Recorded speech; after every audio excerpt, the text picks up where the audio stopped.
Mapagpalang araw sa lahat. Guys, ang re-review po natin, ito po yung Rusi Delta 125.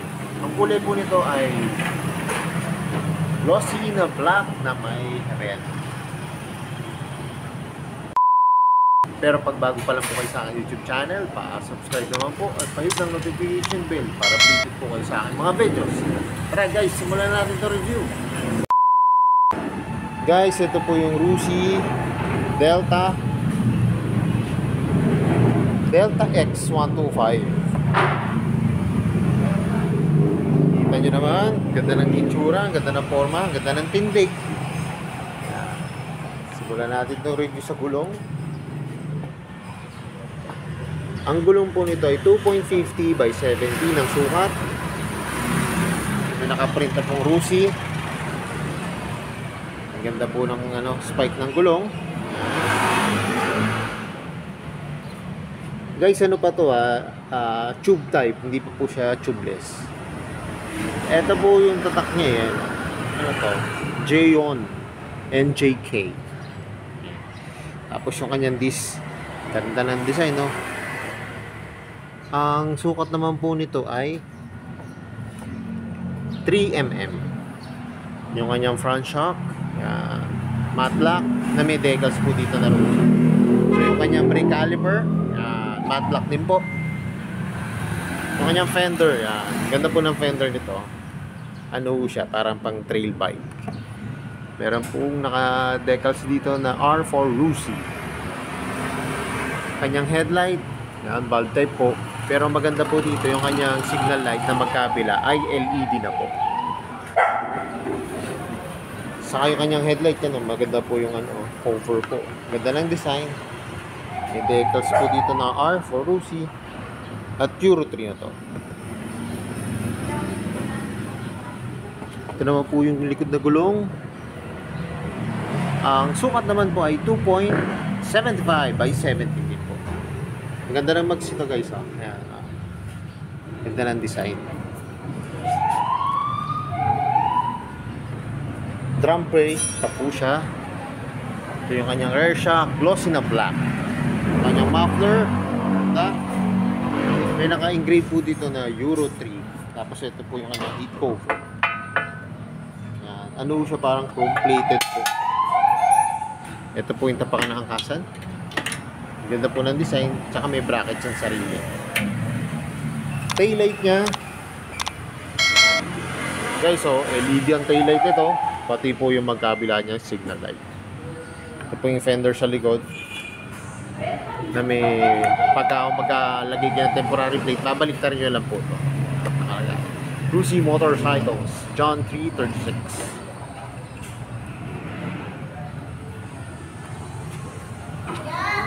Yung kanyang gear pedal, ito po, all black siya, matte black. Yung kanyang side stand at center stand po ay glossy siya na black. Footrest, lambot po. Yung kanyang engine ay may naka-emboss na Rusi. Ito po yung kanyang gear mark, yan. Rotation po siya, bale, dagdag, ito po yung bawas, hanggang 4 po siya.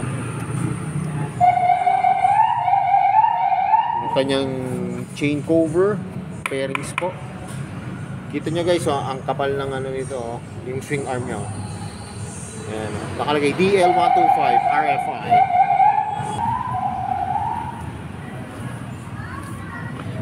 Ito naman po yung kabilang side ng engine. Ayan. May naka-impose po dito na R for Rusi. Tapos ito po yung kanyang kickstart. Ganda po. Ganda ng design niya. Hindi na siya yung kagagaya ng iba na kulay chrome. Tapos ito po, may rubber siya rito. Ito po yung kanyang brake pedal. Yan, chrome. Kanyang grabber po, yan, ganda po. Glossy siya na black na may naka-engrave na Rusi.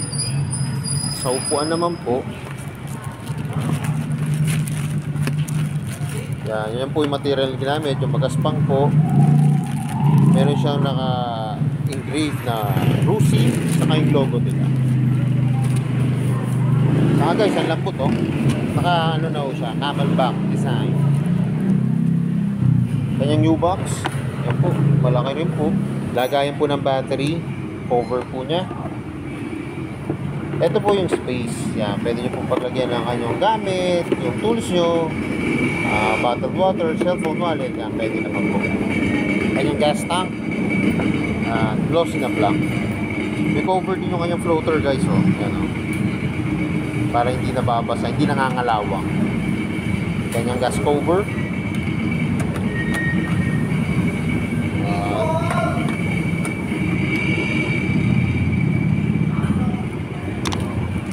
Po yung kanyang ilalim. Yung material na ginamit ay white na plastic. Ito po, meron siyang sapitan dito. Pwede nyo lagyan ng tools to, pitan, o kaya yung documents. Meron din po siyang hook para sa inyong helmet, sa kanyang mga pinamili. Guys, ang maganda rito, ito po, kita nyo, digital gauge panel na siya. Yan.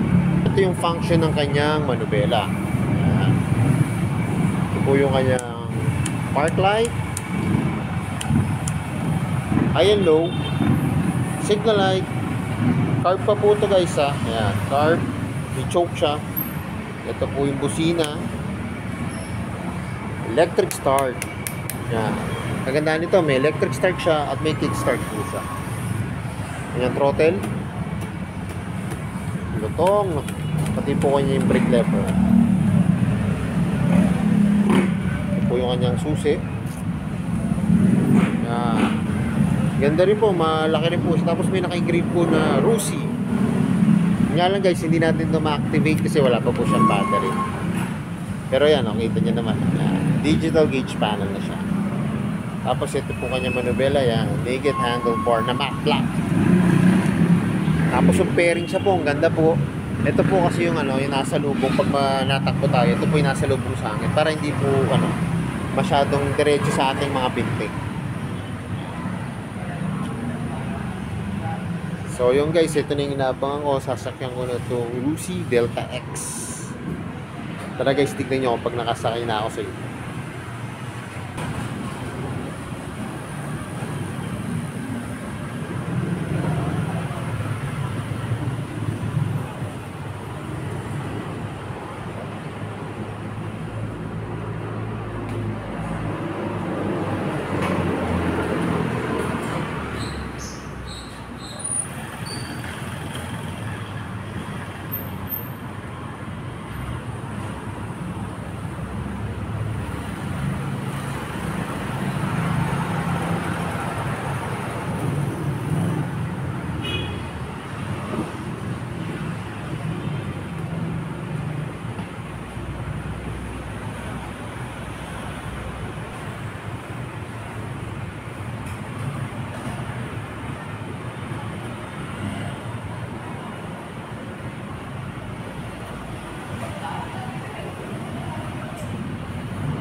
Guys, kita nyo kanina, nakasakay na ako dito sa Rusi Delta X125. Napaka-komportable po. Yun nga po, maganda po kasi yung mababa lang po siya. Tapos, yung upuan, malambot. Okay naman po. May manubela, madali po siyang iliko. Ayan. Nakadagdag features pa po nito. Ito yung kanyang gauge panel na digital. Tapos, pagka nag-drive po kayo, naka-upright position kayo. Yan. Saktong-sakto ito sa mga yung mga beginners po o kaya gusto mag semi-automatic na motor na budget. At syempre, napag-usapan na natin yung budget. Alam ko magkano ba ngayon to? Rusi Delta X125. Tara, tingnan natin kung magkano yung price. Guys, yung price mo nitong Rusi Delta X125, i-post ko na lang po. Dito nga po pala sa may Mariano, Manabat Street, dito po sa may San Antonio, Piñang, Laguna na branch. Ang available po nilang kulay, ito po, black and red.